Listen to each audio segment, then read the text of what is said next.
Welcome back, dweebs, to another episode of the Weekly Dweeb. With me, as always, is my good friend Kev. Kev, we got Marvel news, and I already know this one's going to piss you off. This one's going to get you all sorts of fired up. This specific topic is near and dear to your heart is not the correct words. It is it's going to get you fired up. Good. Our favorite Scarlett Witch is reportedly going to return. A solo Scarlett Witch project is in the works. Marvel plans to make it for the Mutant Saga. This has been reported by Daniel Richtman over on Twitter. So Kev, or X, what the fuck? I'm calling it Twitter. It's Twitter. Yeah. It's fucking Twitter. Kev, as our resident I don't even know how to say, like, I'm not gonna say Scarlet Witch hater. Kev's thing is, guys, that he is still furious to this day, and rightfully so, that we had a pretty good show in WandaVision. Kind of fumbled the ending, but the way they did that show, it was really tough to nail that ending. And then we had a Doctor Strange movie where she was the main villain, and it's like the writers never talked to each other one time. That's pretty much it, right, Kev? Correct. Yes. I have no hatred of the character at all. In fact, I think it's a really fun character, and her usage in the MCU up until a certain point, I was fine with, and I even don't mind the fact that Elizabeth Olsen just takes the accent, and it just comes and goes as per take. Though that I could live with. I would say, generally speaking, it's a character that I like. It's certainly an actress that I appreciate. She's done some good work. Yeah, I think she's done great. The writing has destroyed it. It's exactly what you said. The same story arc over one show, and then the very next project she's in. It was like the next movie that came out too.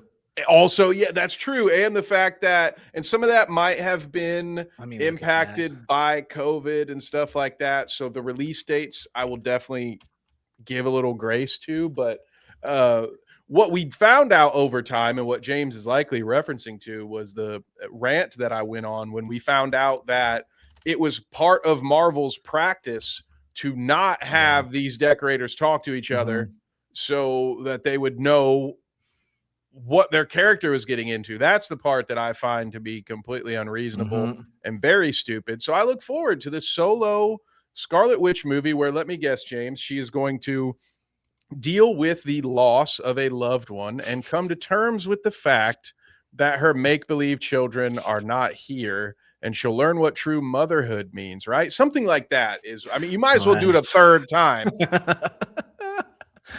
The official release dates are WandaVision was January 15th to March 5th of 2021. Doctor Strange and the Multiverse of Madness came out less than a year later, just over a year later, May 2nd. So it was very shortly after. And as Kev said, the WandaVision arc is pretty good, and then you end it with her with the Darkhold, etc. And then you turn around and she's gone mad, and it's it's been a bit since I've seen it, but their storylines are they're very similar, and she's traveling the multiverse trying to save her kid. It's not great. They cross a lot of lines. It really is like almost two different characters. It feels like it's a variant version, for lack of a real easy MCU term for you. And then she dies, or of course we all said she didn't, but she hasn't done anything since, and she's on record as I don't know if she's not announced as in any of the Avengers upcoming ones. I'm sure she is. So that was odd. The ending was odd. In a vacuum, both the show and the movie are good. When you realize they're connected with the same character, you're like, what the fuck? I mean, Kev hit it on the head. There was no discussion. That was a weird time for Marvel. It is also interesting. He mentions that Daniel Richtman mentions that this is Marvel plans to make it for the Mutant Saga, right? So remember that the Mutant Saga is after all these Avengers movies. It is very interesting considering that when her and Quicksilver were introduced into the MCU way back in the Age of Ultron. They didn't have the rights to the mutants. They didn't own them at the time. They've since bought them back. And they were introduced as experimental test subjects that were created by the Tesseract. Am I correct? And that was a long time ago, I think. Yes, because it had one of the stones was in it, right? Yes, it had Loki had one in the Tesseract. Yeah, one of these stones was in the Tesseract, and something like that. So it's a weird like dynamic thing. Maybe I think they've tried. They may have tried to retcon that. I can't remember exactly with Scarlett Witch to make it seem like she already had the power dormant within her. They may have done something like that with Wanda, because I remember there being an episode where it switches to like the 90s perspective. I think there you find out, spoiler alert, in WandaVision, that the whole reason her psychotic break took form in episodical American sitcoms was because when she was a kid, all they had was VHS tapes of old American shows, and so that was why things got built the way that they were. But I think there may have been a scene or two in there that I kind of forget, James, that might have sort of retconned that to where they're like, I can't remember exactly. They thought you were an experiment, but you're actually a witch. You're the Scarlet Witch. I think Agatha tells her that you've been a witch all along, pun intended. But yes, as you said, James, it is kind of funny that they had to dance around that, and now here we are. And not only is she going to be a mutant, but may have her own standalone film in the mutant saga. I mean, that encapsulates what the MCU has been like, really, years, doesn't it? Just anything post Endgame has just been a crapshoot. And even like WandaVision's good. Like WandaVision was the first things to come out afterwards, and the idea behind WandaVision was very creative, and setting it up like the TV sitcoms and stuff was really cool. It was really cool until they faked the Quicksilver thing out and then made a boner joke. Really fucking dropped the ball there. But it's been hit or miss all over the place. I am seeing that Wonder Man's getting really good reviews, and they are praising Ben Kingsley and the lead actor, who I cannot say his name, so apologies. I'm hearing good things about it, which is good. It's been a while since you've heard a lot of positivity around a TV show they've released. That's true. And didn't they dump all episodes at once? Which usually when you do that and you do that in January, that's a really big signal that I don't actually know. The brand doesn't have a ton of faith in the performance of the show. And let's see. I don't. I'm gonna give you a good question because I don't actually know. Well, that's good to hear, and I'm happy for. I can't think of the actor's name. Oh yeah, it released it all in one day. You were right. I didn't know that. Yeah. Yeah, they just dumped it all. But yeah, that guy played Dr. Manhattan in the Watchmen series, and he also played the new version of Morpheus in the Matrix. And honestly, that's right. Yeah, I think just because he had to be in that Matrix movie, he deserves all the success in the world. But no, never he's watched good. it. And the Matrix movie doesn't suck because anything that he does, he's just doing a Morpheus impression, and he's serviceable at it. But I liked him as Dr. Manhattan. I think he was good as a solid actor. It's It's Yahya. It's Yahya Abdul Mateen II. There it is. Thank you. So he should get the credit he deserves. Yeah, he deserves that credit. Him and Ben Kingsley, I've heard, are really good. So I will. I guess I don't have Disney Plus at the moment, so I will not be watching it probably anytime soon because I don't want to add it back because they piss me off. Yeah, well, it's gonna. So Mall's incoming. I was just about to say when it's time to watch Maul, we're gonna watch them all at once. Not only will we be watching Invincible with Maul, but we'll be watching Wonder Man. We're gonna be just blasting, sneaking everything in all at once. That is fucking true. A lot of TV shows this spring, gang. Get ready. Yep. Yes, sir. So I mean, I'm excited for. I'm glad she's getting another show. It's just the MCU as a whole right now is. There's also, I don't know if you saw this rumor too, Kev.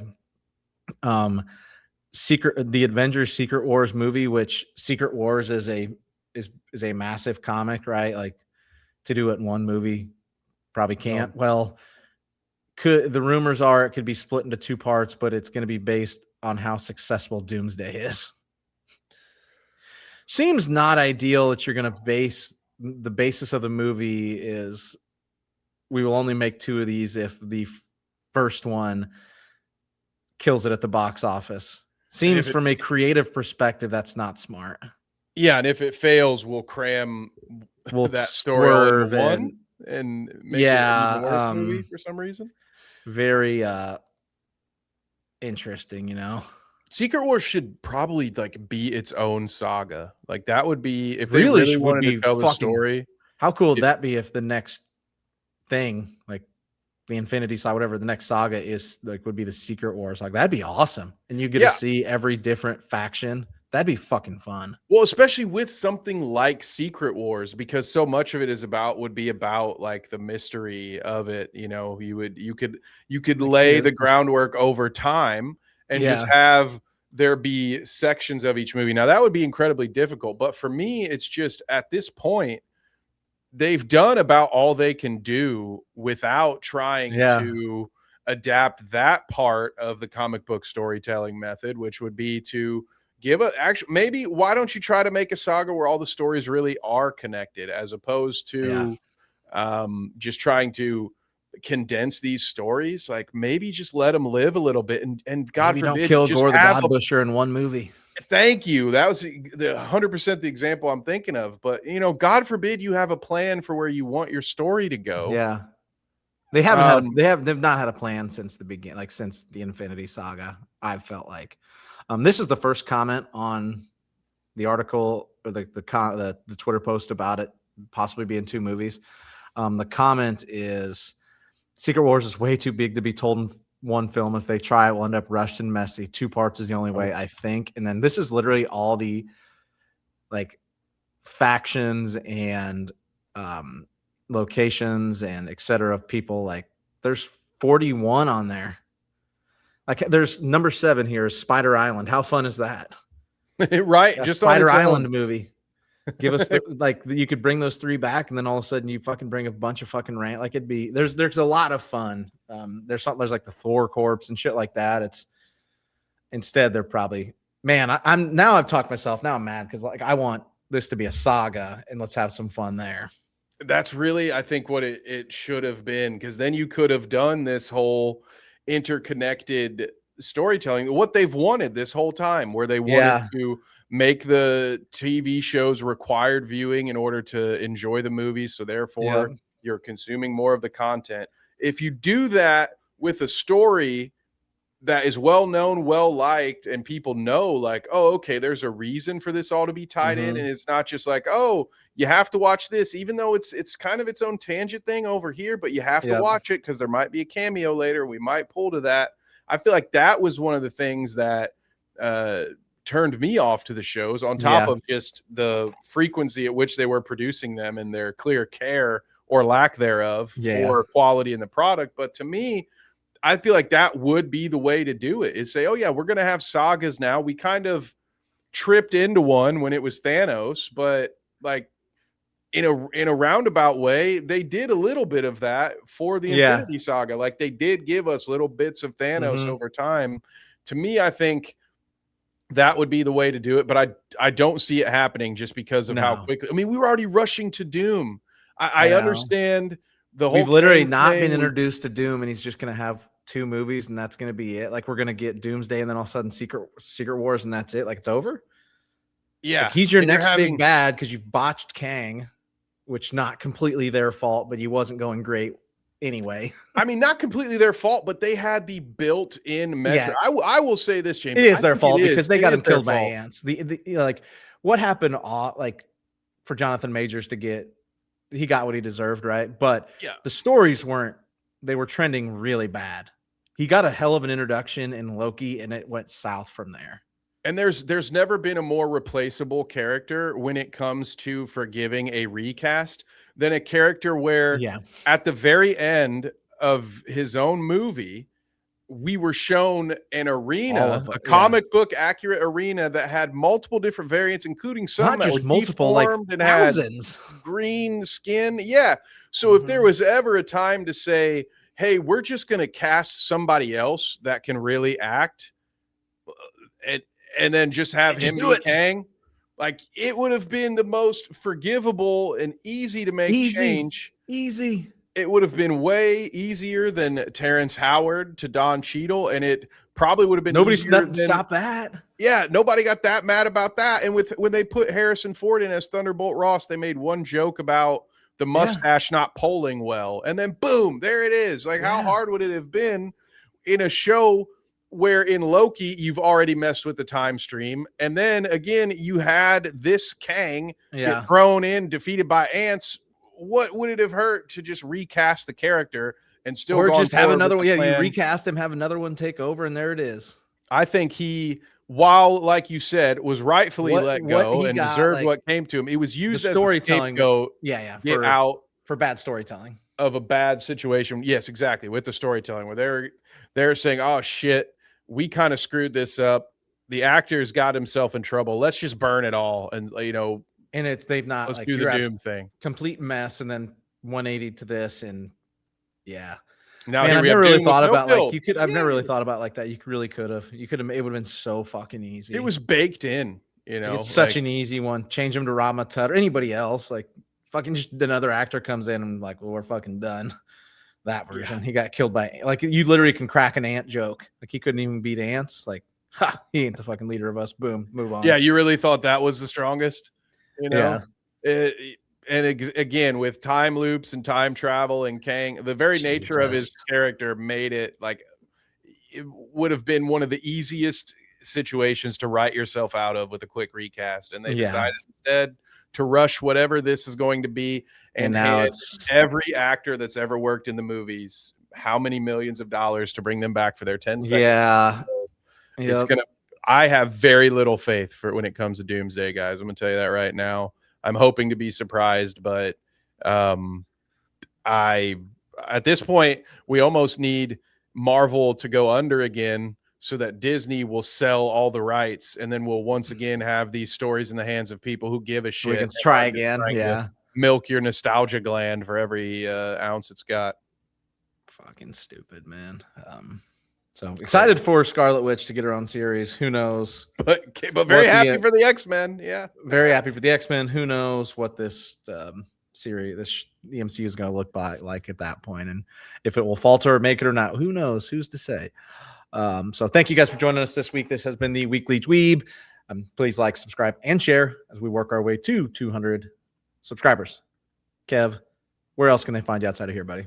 That's right. Check me out over at carnageMediaPPV.com. We've also got our Carnage Media YouTube channel. So if you want to see me at work, you can do that there. But more importantly, MMA fights, boxing fights, pro wrestling matches. And we also, just earlier today, it was announced, James, that we have a new promotion. Folk style wrestling is going to be coming to Carnage Media PPV. So very busy year for me between all the different combat sports. So if you want to help us out, go ahead and leave a thumbs up over there, or just subscribe to the channel. Go do it, folks. Greatly appreciate it. Other than that, you can hang out with me and Danny on Tuesdays over at the Clout Route. But most importantly, just do what James told you. All right. Just leave us a little subscription here, a little like button on the way out, share the post or something like that. But most importantly, you're watching until this point in the video, so you're already a winner in my book. We already appreciate you